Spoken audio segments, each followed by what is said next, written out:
வணக்கத்துடன் pepper and salt news என்கின்ற இந்த வலையொலியில் உங்களை சந்திப்பதில் நான் மகிழ்ச்சி அடைகின்றேன். இன்றைய சூழலில் தமிழக அரசியல் களத்தில் மிக மிக உன்னிப்பாக பார்க்கக்கூடிய விடயங்கள் பல நடந்து கொண்டிருக்கின்றன. ஆனால் தேர்தல் களத்தை மையப்படுத்திய நகர்வுகளை ஒவ்வொரு கட்சிகளும் எடுத்துக்கொண்டு இருக்கின்றன.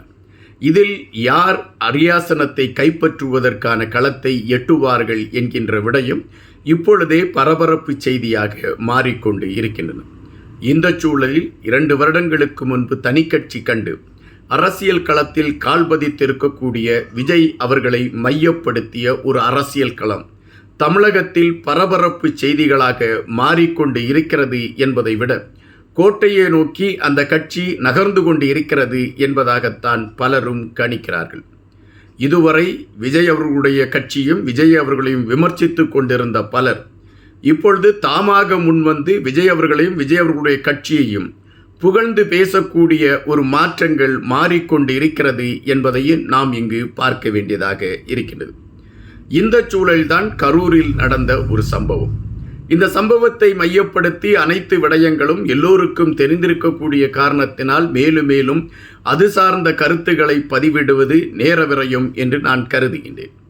ஆனால் இந்த சம்பவத்தை மையப்படுத்தி ஒட்டுமொத்தமாக தமிழக வெற்றிக் கழகத்தை ஓரங்கட்டிவிட வேண்டும் என்கின்ற செயல்பாட்டில் பலர் வேகமாக செயல்பட்டார்கள் என்பது மறுப்பதற்கு இல்லாத செய்தி. ஊடகங்கள் என்கின்ற பேரில் ஒரு குறிப்பிட்ட கட்சியிடம் பணம் வாங்கி கொண்டவர்கள் மிக அழுத்தமாக கூவினார்கள். விஜய்க்கு எதிராக அவர்களுடைய சத்தம் மிக வேகமாக ஒலித்தது. இல்லாத கதைக்கெல்லாம் அவர்கள் ஒரு வடிவம் கொடுத்தார்கள். அதற்கு ஒரு உருவம் கொடுத்து அந்த உருவத்திற்கு உயிர் கொடுத்து அதை நடமாட விட்டார்கள். மக்கள் மத்தியிலே விஜய் அவர்களையும் அவர்களுடைய கட்சியையும் ஒரு செயல்பாடற்ற தன்மைக்கு கொண்டு செல்ல வேண்டும் என்கின்ற வேகம் இந்த ஊடகம் என்கின்ற பெயரில் பேசிக்கொண்டிருந்த பலர் கையில் எடுத்தார்கள். இதை நாம் தொடர்ச்சியாக பார்த்து கொண்டிருக்கின்றோம். இந்த சூழலில் விஜய் அவர்களுடைய தமிழக வெற்றிக் கழகத்தின் சார்பில் உச்சநீதிமன்றத்தில் தங்களுக்கு ஏற்பட்ட சில மாறுபாடான விடயங்களை மையப்படுத்தி ஒரு வழக்கை பதிவு செய்கிறார்கள்.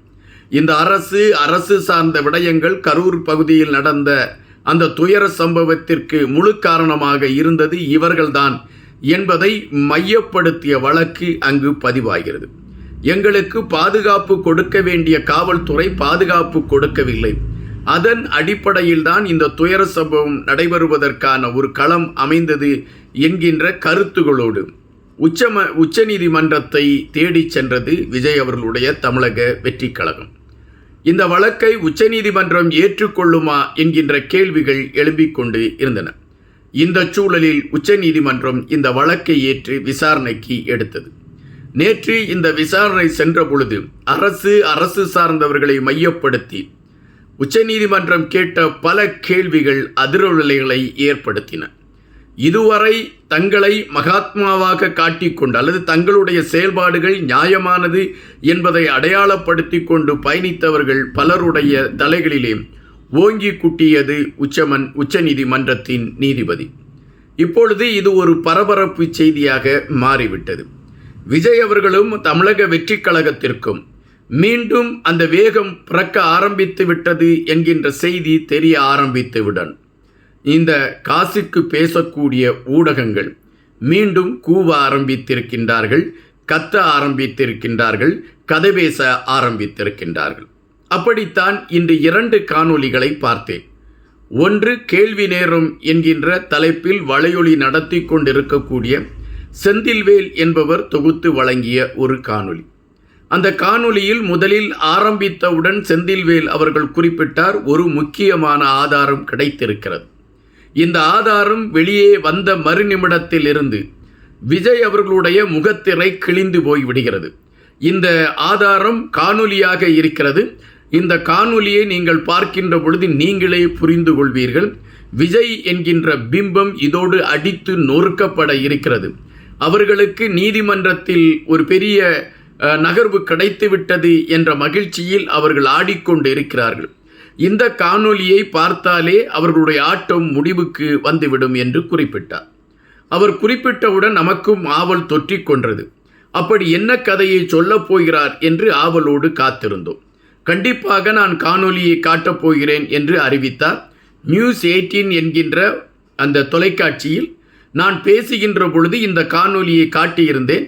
அவர்களே அதிர்ந்து விட்டார் என்ற கருத்தையும் பதிவிட்டார். உடனடியாக இவர் ஏதோ சத்தம் போட்டு கூவிக்கொண்டு இருக்கிறாரே, இவர் என்ன பேசப் போகிறார் என்பதை மையப்படுத்தி நாம் உன்னிப்பாக கவனித்துக் கொண்டிருந்தோம். அந்த காணொலி முடிகின்ற வரை நாம் பார்த்தோம்.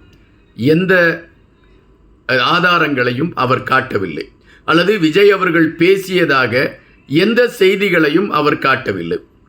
அப்படி என்றால் முதலில் இருந்தே பொய்யோடு ஆரம்பித்திருக்கிறார் என்பது நாம் இங்கு உணர வேண்டிய ஒன்றாக இருக்கின்றது.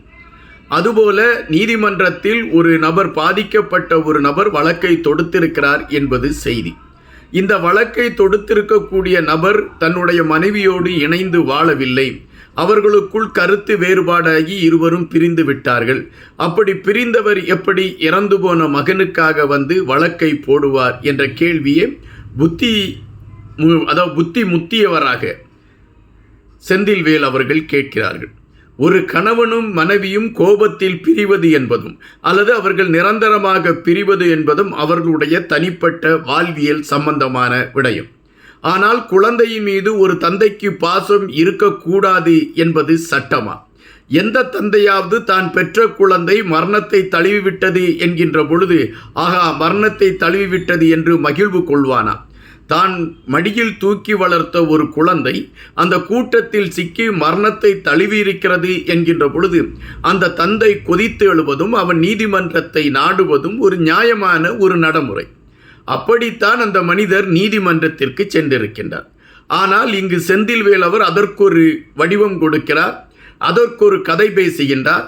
அந்த கதைக்கு ஒரு கமா புள்ளி என்று பல விடயங்களை மையப்படுத்திய கருத்துக்களை பதிவிட்டு இவர் ஒருவர் பேசுவது மட்டும்தான் உத்தமமாக பேசுவது போலவும், மற்றவர்களுக்கு அரசியல் ஞானம் இல்லாதது போலவும், தமிழக வெற்றி கழகத்தை சார்ந்தவர்கள் தற்குறிகள் என்கின்ற வாதத்தை வைத்துக்கொண்டு அவர்கள் மீது ஒரு காழ்ப்புணர்ச்சியை திணிப்பதற்கு முயற்சிப்பதும் வேடிக்கையான ஒன்றாக இருக்கிறது.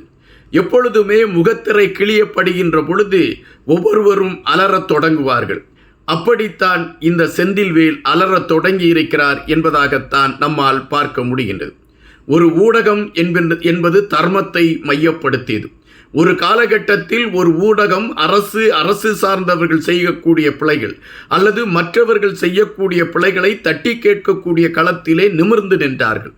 ஆனால் இப்பொழுது காசுக்காக பேசக்கூடிய களங்களை எடுத்துக்கொண்டு பயணிக்கக்கூடிய காரணத்தினால் இங்கு பொய்மைகளுக்கு வாசல் திறந்து கொடுக்கப்படுகின்றது. அதை செந்தில்வேல் அவர்கள் மிக தெளிவாக அந்த காணொலியில் செய்திருக்கிறார். அந்த காணொலியை நீங்கள் முழுவதுமாக பாருங்கள்.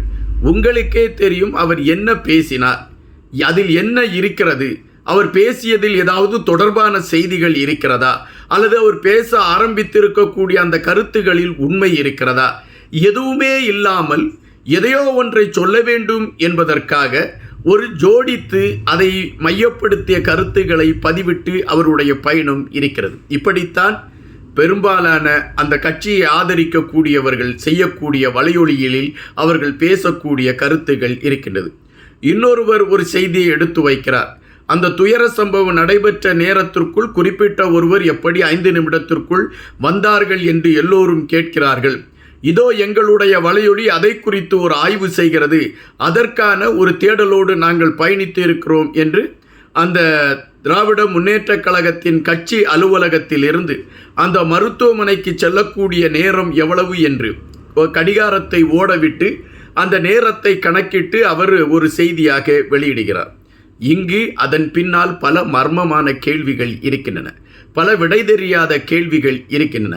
அந்த கேள்விகளுக்கான விடைகளை தேட வேண்டிய நேரத்தில் இந்த இடத்திலிருந்து இவ்வளவு தூரத்திற்கு ஒருவரால் எப்படி செல்ல முடியும் என்கின்ற கணக்கீடுகளை எடுத்துக்கொண்டு பயணிக்கிறார்கள் என்றால் அனைத்துமே ஒரு வேடிக்கையான கதைகளாக இருக்கின்றன.